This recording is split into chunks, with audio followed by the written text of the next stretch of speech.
Iraq and Afghanistan to Yemen and Syria, the US military has been keeping busy. But what role does Hollywood play in all of this?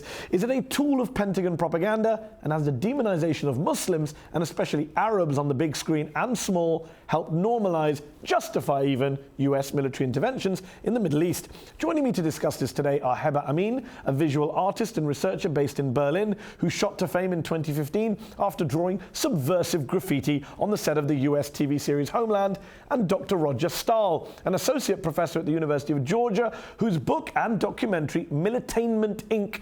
trace the relationship between Hollywood and the US military. Thank you both for joining me in the arena. Roger, in your book Militainment, Inc., you say that in order to understand US militarism, especially in the Middle East, we should not just look to presidential speeches and public debates, but we have to understand the role played by Hollywood. Why, and what role specifically are you referring to? Well, if we look at where our narratives come from in terms of US foreign policy or European foreign policy, you know, the first draft of history is written by journalists like yourself, but as it settles in, you know, most people's experience of war and overseas military intervention, really, it comes from Hollywood and television. Because most of this experience is not, of course, firsthand, it's mediated. And I'm guessing you think those narratives are not accurate narratives, historically accurate or politically neutral. Well, like all narratives, they're told by somebody and they represent certain institutional interests. In order to understand how those narratives get to the screen, we have to understand who's producing them and, you know, what the background machinations and deals are that eventually, you know, produce what gets onto the screen. Heba, I mean, you're nodding your head. You, of course, were involved in Homeland, the US TV series about the CIA. Very popular, lots of fans, but also lots of critics who criticize its portrayal of countries like Lebanon, Iran, Pakistan, and its portrayal of Muslims. You, as a visual artist, were commissioned by the show to draw graffiti on the set for a particular episode, and you used those scenes to write things like Homeland is racist and Homeland is a joke in Arabic on the background. Why did you do that? Well, I mean, we really wanted to critique Homeland's conception of authenticity and how they, as a purely aesthetic vision of violence. And so, you know, it's known that Homeland collaborates with the CIA, and in previous seasons they had made many mistakes about the Middle Eastern narrative and the South Asian narrative.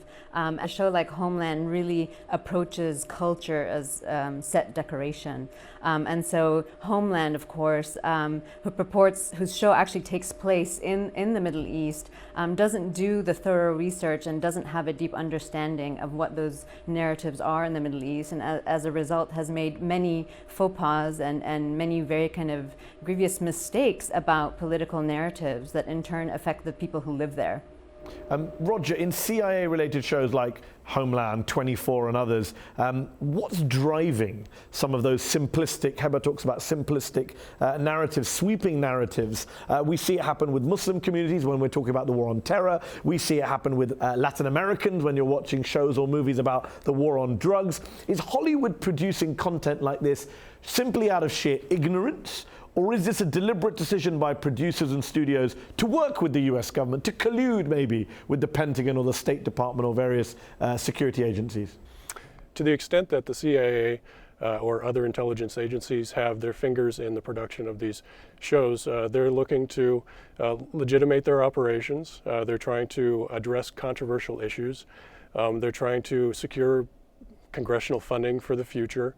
They're trying to send a message overseas about how powerful they are and whether their purpose is noble. Roger, you're almost suggesting that Hollywood movies, TV shows end up being used as propaganda tools by elements of the national security establishment. Is there any way of measuring the effect that they have on US public opinion about US foreign policy? Or are these just theories? Are you speculating when you say, you know, this influences this policy, this justifies that strike, this legitimizes that piece of torture? Well, there aren't complex and sensitive tools for measuring effects of that nature. What you can do is look at the institutions that are making these deals. You can look at script changes. You can look at public interviews that producers give regarding their relationships.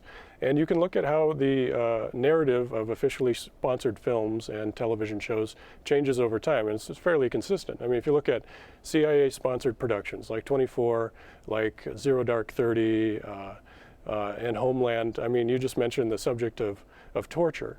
And in all three of these shows, I mean, they basically treat the subject of torture in the same way, which is it ought to be used. We don't like to use it. We ought to use it, though, because it extracts useful information and keeps us safe. I understand that point, but they would say, the producers of those shows, the writers would say, we're reflecting public debates. We're not causing the public to support torture or encouraging the military or the CIA to carry out torture. We're artists. We're reflecting what's out there in the real world. That's our job. Well, to some degree, they're doing that, but they would not be working with the CIA or with the Pentagon if the Pentagon objected to the narrative that they were portraying. So you have to look at it as, they're trying to reach a number of audiences, and one of those audiences is the national security establishment with which sometimes they have a very close relationship. Heba, what do you think actors and producers and directors and the studios, what do you think they get out of these kind of relationships? Do you think it's one-way traffic? Well, I mean, I also just want to bring up the point, since we did talk about 24, and just to say that the same producers in 24, it was a show that did more than any other show to legitimize torture, and in fact was used in a very real life situation in the Supreme Court. So if we start to pretend that artists are merely reflecting their surroundings, when in fact there is an interplay between the real world and the creative world, we really have to start to address the ways in which the entertainment industry is really complicit. And Heba, you're Egyptian, you currently live in Germany, you've traveled across the Middle East. Do you think Hollywood has the same effect on audiences outside the US as it does on audiences in the US? Surely non-Americans don't buy into some of this quote-unquote propaganda about US foreign policy as easily as many Americans do. Or do they? Well, I mean, I can't purport to represent everyone in the Middle East, of course, but of course it has a wide range of effects. And one of them is that I think many people feel very frustrated in the ways that not only how they're being depicted in Hollywood, which has very kind of wide-reaching arms, but in fact, in turn, how that really affects real-world politics. You can't convince an entire country to go into an illegal war in the Middle East without having previously convinced them of a certain kind of image of a bad guy. And Hollywood plays a very big role in perpetuating that image. So someone like myself, if I'm a fan of Homeland and 24, is that bad? Is that wrong? Because people would say, you know what, I leave my politics at the door when I go into a cinema. I can be very anti-war in real life, but watch lots of war movies for fun. Well, I mean, entertainment is not apolitical, and in this kind of globalized world that we live in, and given the current crises that we're experiencing, I think we can't extract ourselves from these situations. Ultimately, we're all complicit in these narratives. So as a viewer, I think you have to be conscious of what it is that you're supporting and whether those are in line with your ethical and moral beliefs. Roger, given you've got Hollywood studios making a lot of money from some of these big budget films, winning Oscars for films like Zero Dark 30 about the CIA and torture, and on the one hand you've got them making money, on the other hand, as you say, the US government, Pentagon, CIA gets obvious benefits from working with actors and studios. Do you see any chance of any kind of change or reform to these relationships? It requires a certain kind of critical awakening. I mean, in an ideal world, I suppose I would like a law that would require the CIA to stamp its logo on the front side of every movie as you walk into the theater.